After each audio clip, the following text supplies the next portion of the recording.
తిరుపతి సమీపంలోని సినీ నటుడు మోహన్ బాబు యూనివర్సిటీలో భోగి వేడుకలు ఘనంగా జరిగాయి. కలెక్షన్ కింగ్ తో పాటు ఆయన కొడుకు మంచు విష్ణు కుటుంబ సభ్యులు కలిసి ఈ వేడుకలలో పాల్గొన్నారు. తెలుగు ప్రజలకు భోగి, సంక్రాంతి మరియు కనుమ శుభాకాంక్షలు తెలిపారు.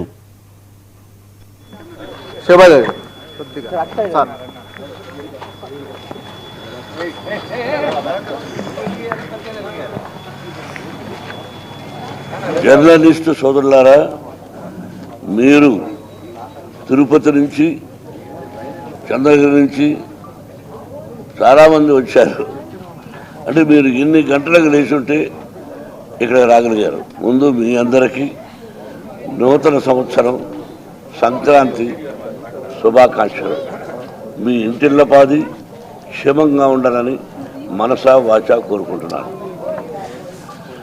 భోగి అంటే ఏమిటి, సంక్రాంతి అంటే ఏంటి, పశువుల పండుగ అంటే ఏంటి, కనుమ పండుగ అంటే ఏంటి, ప్రతిదీ ఎక్కువ శాతం తెలియకపోవచ్చు. ఏదో భోగి అంటే భోగి మంటేసేద్దామని, దానికి ఒక అర్థం ఉంది.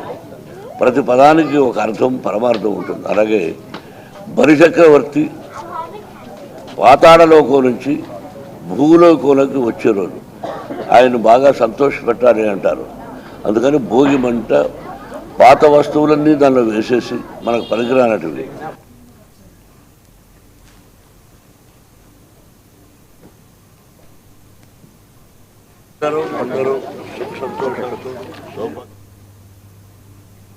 గుంటూరు జిల్లా టీడీపీ అధ్యక్షులు పిల్లి మాణిక్యరావు ఆధ్వర్యంలో